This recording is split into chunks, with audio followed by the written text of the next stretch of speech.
जय श्री राम दोस्तों। आज की हमारी चर्चा का विषय है भक्ति।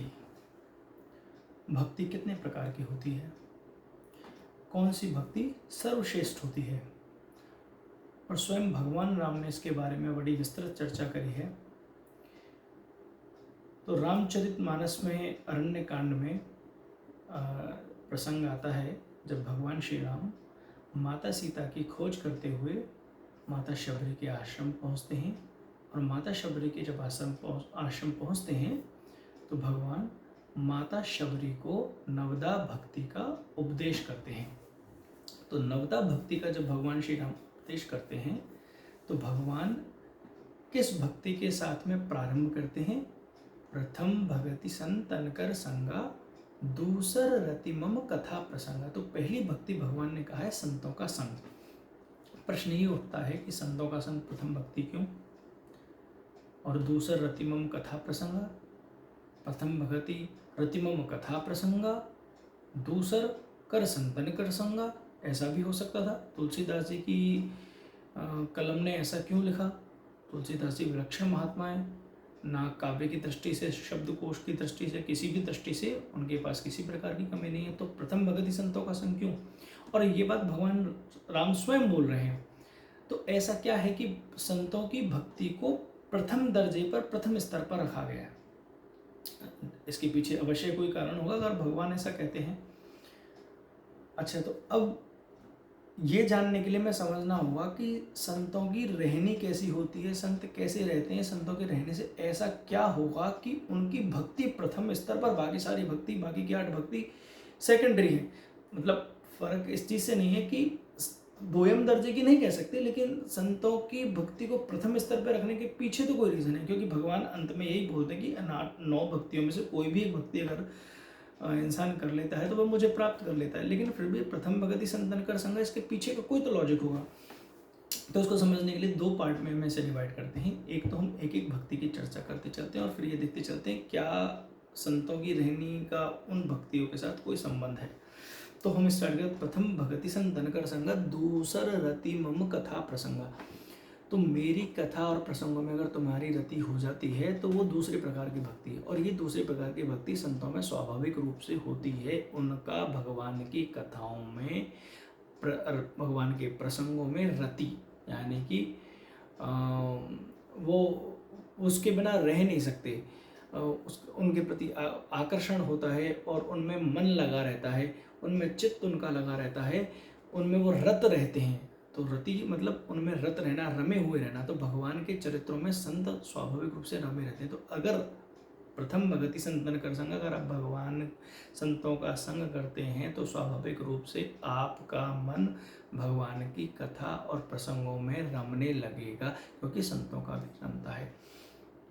अब आता है गुरुपद पंकज सेवा, तीसरी भक्ति अमान, यानी कि अपने मान का त्याग करके गुरुपद पंकज, गुरु के चरण कमलों की सेवा करना।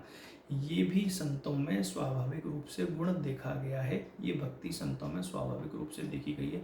तो अगर आप संतों का संग करते हैं तो डेफिनेटली ये गुण आपके अंदर भी आ जाएगा, ये भक्ति भी आपके अंदर आ जाएगी। अब चौथी भगति मम गुणगन करें कपट तजी गान।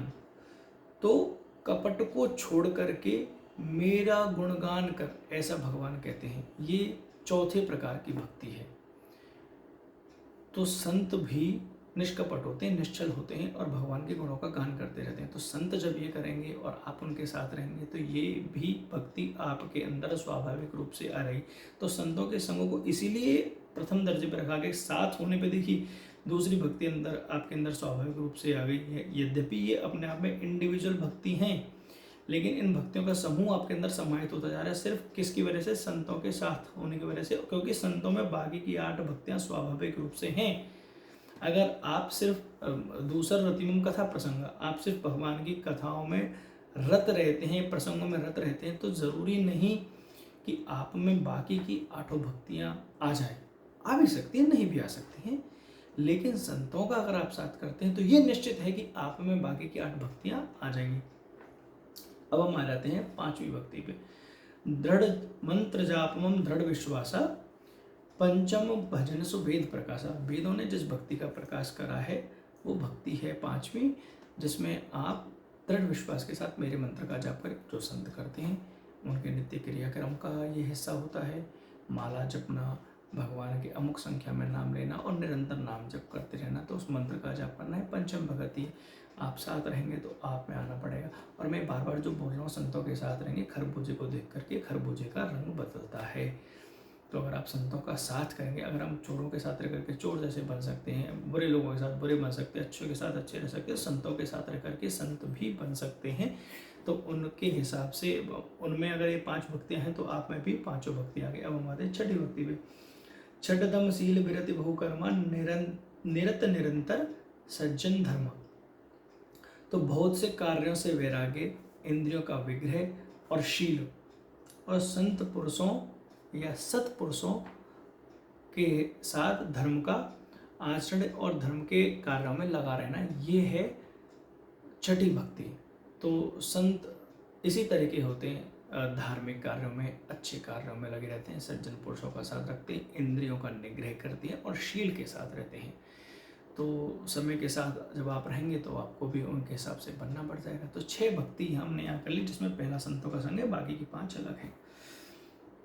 सातव सम मोहि माया जग देखा, मोते संत अधिक कर लेखा। भगवान क्या कह रहे हैं, मेरे से ऊपर संत। देखिए, प्रथम भगति संतन कर संगा, और 7वीं भगवान ने क्या कहा है, मोते संत अधिक कर लेखा। यहाँ भगवान स्वयं कह रहे हैं कि मेरे से अधिक संतों की वैल्यू कर, मेरे से अधिक उनको मान, और सब में, सारे जग में मेरे को समान रूप से, और मेरे में सारे जग को समान रूप से देख। ऐसा ही नहीं है प्रथम भगति संतन कर संग, भगवान ने उन संतों को अपने सर पे बिठाया, सर मोर बनाया, कहा है कि मेरे से ऊपर आप संतों को मानो। तो 7वीं भगति ये है कि सब में जग को, जग भगवान में सबको, और सब में भगवान को देखो, और संतों को भगवान से भी ऊपर मानो, यानी कि संतों का निरादर किसी भी प्रकार से ना हो जाए। 8 जथा लाभ संतोषा, सपने नहीं देखे पर दोषा। तो परदोष नहीं देखना है, सपने में भी संत भी नहीं देखते हैं, इसीलिए वो संत होते हैं। और जथा लाभ संतोषा, जैसा जितना मिल जाए उसी में संतोष करते हैं। सीताराम सीताराम सीताराम कहिए, जाए विधि राखे राम, ताही विधि रहिए। तो संतों की रहनी इसी तरीके की होती है। भिक्षा मिल गई ठीक, नहीं मिली ठीक, जैसा मिल गया उसी में संतोष रहते। इसीलिए भगवान को संत बड़े प्रिय हैं, इसलिए उनको भक्ति में प्रथम स्तर पर रखा गया है।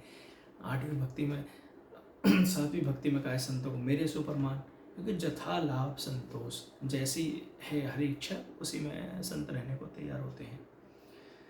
नवम सरल सब सन छलहीना, मम भरोस ही हर्ष नदिया। मेरे भरोसे रहना है, सब प्रकार से सरल और छलहीन होना है, यह 9वीं भक्ति। और ऐसा ही संतों का स्वरूप होता है। तो संतों में चूंकि बाकी की 8 भक्तियाँ स्वाभाविक रूप से समाहित होती हैं, इसीलिए उसे प्रथम स्तर पर रखा गया है कि अगर आप संतों की भक्ति करते हैं, संतों के साथ रहते हैं, तो आप पूर्ण नवदा भक्ति का पुंज बन जाएंगे। अब नवदा भक्ति का ये उपदेश, 9 भक्तियों का उपदेश करने के बाद भगवान क्या कहते हैं, नव महु एको जिनके होई, नारी पुरुष सरा सचराचर कोई। यानी कि 9 में से एक भी अगर किसी के पास है तो सोयति से प्रिय भामिनी मोरे, सकल प्रकार भगति दृढ़ तोरे। तो 9 में से एक भी भक्ति अगर किसी के पास है तो भगवान को वह अतिशय प्रिय है। और भामिनी, हे प्रिय, हे सुंदरी, तेरे में तो सारी हैं। भगवान ने क्या कहा, अब ये देखिए, ये बड़ा गूढ़ रहस्य है। पहली चीज़ तो ये कि संतों की भक्ति को प्रथम रखा गया। हमने इसको विस्तार से चर्चा करी कि संतों की भक्ति प्रथम क्यों रखी गई है। और अभी यहाँ भगवान कह रहे हैं कि सकल प्रकार भगति दृढ़ तो है, तेरे में तो दृढ़ प्रकार से, निश्चित रूप से विशेष रूप से तेरे में सारी भक्तियाँ। तो अब बात ये आती है कि सबरी जी में 9 प्रकार की भक्तियाँ कैसे हैं।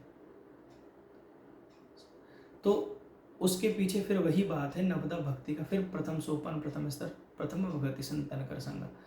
तो माता सबरी ने अपने आप को अपने गुरु मतंग ऋषि को समर्पित कर दिया, और फिर उस पूरे दंडकारण्य में, अरण्यकांड में देखेंगे तो माता सबरी ने सिर्फ संतों का संग ही करा है।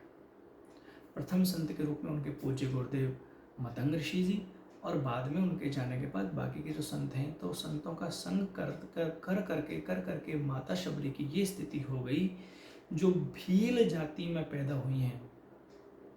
भील जाति में पैदा होने के बाद भी वो ब्राह्मण नहीं है, वो वैश्य नहीं है, वो क्षत्रिय नहीं है, उनका कोई वेद पाठ नहीं हुआ, उसके पश्चात 9 भक्तियाँ दृढ़ रूप से उनमें आ गई। और ये भगवान कह रहे हैं, कोई और नहीं कह रहा, भगवान कहने की तेरे में 9 की 9 भक्तियाँ पूरी, मैं तो एक से ही प्रसन्न हो जाता हूँ। तो वो 9 भक्तियाँ किस वजह से? संतों का संग करने की वजह से। ये प्रूफ ऑफ कॉन्सेप्ट है कि संतों की भक्ति को प्रथम स्तर पर क्यों रखा गया है। तो ये है भक्तियों का प्रकार।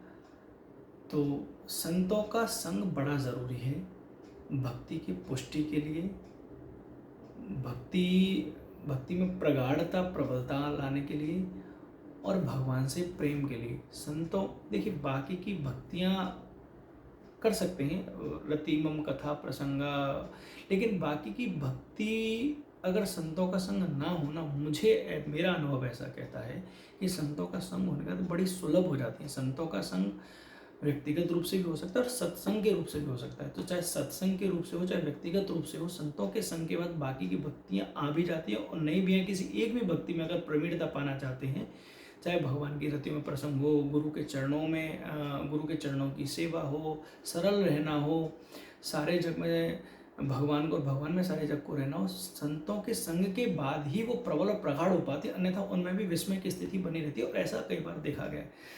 तो किसी भी प्रकार से संतों का संग करिए, सत्संग के रूप से, व्यक्तिगत रूप से, और हम चाहते हैं कि हम सभी नवदा भक्ति को प्राप्त करें, प्रभु का आशीर्वाद प्राप्त करें, और प्रभु के प्रियजनों में शामिल हो, और अंत समय में प्रभु के धाम जाए। इसी कामना के साथ जय श्री राम।